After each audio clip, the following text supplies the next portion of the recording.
Vocês têm um apoio também para essas pessoas que sofrem essas situações? A gente trabalha muito próximo com a assistência social. Então, nós temos hoje, né, policiais psicólogos que trabalham junto com a equipe de investigação na produção dessa prova e a gente já faz o encaminhamento via equipe de assistência social municipal ou também estadual para daí seguir, porque como a gente tem que trabalhar com a investigação, a gente não pode ficar fazendo pós-crime, porque a gente tem mais crimes a investigar. Sim. Né? Então, a gente trabalha sempre em parceria. Parceria com eles, né?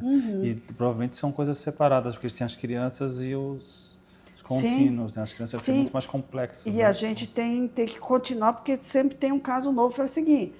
Então, aquele sistema de parceria. A gente faz a nossa parte na investigação, cuidando sempre com a questão da não revitimização, na produção técnica de prova e fazendo essa parceria com a assistência social, com os municípios, trabalhando, né, com a rede municipal, com a rede estadual, com os outros parceiros que tem.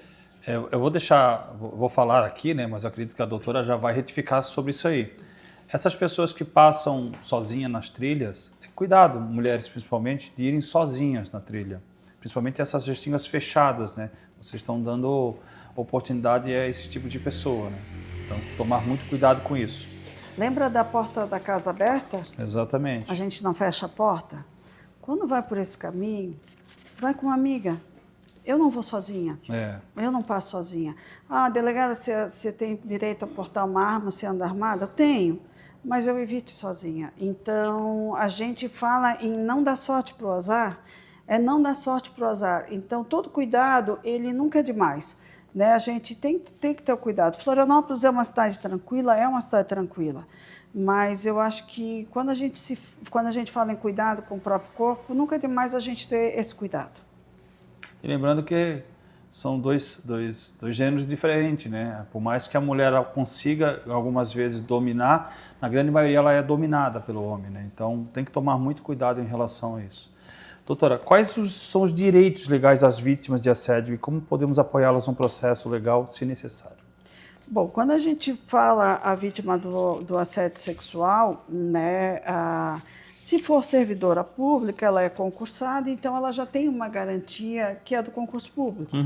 O assediador, ele pode ser afastado do local de trabalho, ele tem um procedimento administrativo, então ele já vai responder. E ela tem o direito também a uma reparação de danos morais, além do processo crime. E é interessante porque as pessoas se esquecem do dano moral. Então, a conduta criminosa, ela, além de uma responsabilidade criminal, ela gera o direito à reparação ao dano moral. Isso é importante a gente falar. Quando a gente fala do empregador comum, aí tem, além da reparação do dano moral, tem a questão do aspecto do direito do trabalho. Que seria importante as vítimas procurarem um profissional do direito do trabalho, né, um profissional da área trabalhista, porque normalmente está relacionado à eventual demissão do trabalho, porque o assediador, às vezes, é o próprio patrão. Então, essas vítimas, é importante que elas procurem um profissional, ou um defensor público, que pode atuar na área do direito do trabalho, ou um advogado, no caso de demissão, porque elas têm direitos trabalhistas a serem respeitados e a serem ressarcidos também. Essas vítimas não podem e não devem se intimidar. Agora, na justiça criminal, elas devem procurar uma delegacia de polícia, fazer o seu boletim de ocorrência, a delegacia vai ampará-las e também buscarem o seu direito à reparação dos danos cíveis, que são decorrentes da conduta criminal. Olha... Então, vamos buscar os seus direitos, gente. É muito sério. É muito importante isso aí. É muito sério isso. Vamos entrar numa questão de violência contra a mulher. São 5 tipos aqui que entram na Maria da Penha, né? Física, psicológica, moral, sexual e patrimonial. A senhora pode nos definir cada uma delas, por favor? A física é a mais comum, que é a chamada lesão corporal. Normalmente vem com tapa ou chute, aquela que deixa marcas no corpo que todo mundo conhece. O que muitas pessoas não falam, às vezes, é a violência física que gera o adoecimento da vítima. Casos de depressão, né? E essa é a mais difícil de comprovar. Por quê? Porque a gente precisaria de um laudo médico que comprova que a pessoa vem adoecendo, mas ela é possível. A violência moral, nós temos alguns casos de injúria, calúnia, difamação, que são na relação íntima de afeto. Então, é o caso do agressor que chama a mulher de prostituta, de vagabunda, que vai ofendendo a moral dela. Né? A psicológica, nós temos hoje já os casos de stalking, né? De perseguição, de violência psicológica, nós temos uma lei nova, casos de mulheres que adoecem em decorrência dessa violência psicológica. Então, nós tivemos leis importantes depois da Lei Maria da Penha que tem essa conduta da violência psicológica. A mulher termina o relacionamento, a menina termina o namoro, o sujeito começa, ou a namorada, a ex-namorada começa a perseguir ela de tal maneira que ela adoece e não sai mais de casa porque ela não tem mais condições de sair de casa. Poxa, gente, isso é muito sério, né? Isso é gravíssimo. Então, hoje, a mulher já encontra amparo para, né, buscar proteção em função dessa violência. Então, a violência psicológica era algo que a gente tinha na Lei Maria da Penha, mas nós não tínhamos uma norma específica que dizia, olha, essa conduta é violência psicológica. Hoje a gente já tem. Tá? O chamado stalking também, que é o sujeito, né, a pessoa ficar stalkeando, ficar, né, olhando as redes dela, a gente já tem a conduta. Isso tem também. Tem a lei também. As leis saíram depois da Lei Maria da Penha, são leis... Essa questão de ficar stalkeando, que é uma palavra nova que eu aprendi recentemente. Nós já temos legislação. Outra coisa, violência sexual pouco se fala.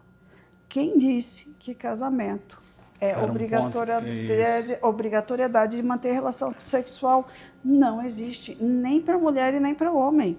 Então, existe casos de estupro em relação íntima de afeto, existem, mas muito pouco casos são denunciados. Então, está previsto na Lei Maria da Penha, a mulher tem esse tipo de proteção. E também a chamada violência patrimonial. Dilapidação de patrimônio, subtração de patrimônio. Então, existem pessoas que... Enquanto casais. Enquanto namorados, enquanto conviventes, enquanto casais. Então, por exemplo, passam a conviver em união conjugal de fato. A mulher já tinha trazido bens de família, que não se comunicam naquela convivência. Eram bens que eram delas. E, de repente, aqueles bens desaparecem. Espera aí. Né? Onde é que foi esse patrimônio? Ou o sujeito destrói os bens que eram dela. Então, a gente pode discutir hoje na Lei Maria da Penha essa questão da violência patrimonial também. Né? A questão das procurações que são passadas, que são anuladas. Então, existe uma proteção de direitos, né, que a gente não discutia até a edição da Lei Maria da Penha.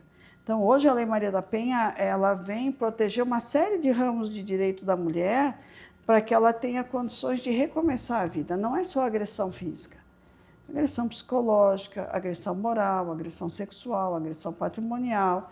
Então, a lei ela vem se aperfeiçoando para que a mulher ela tenha direito a recomeçar.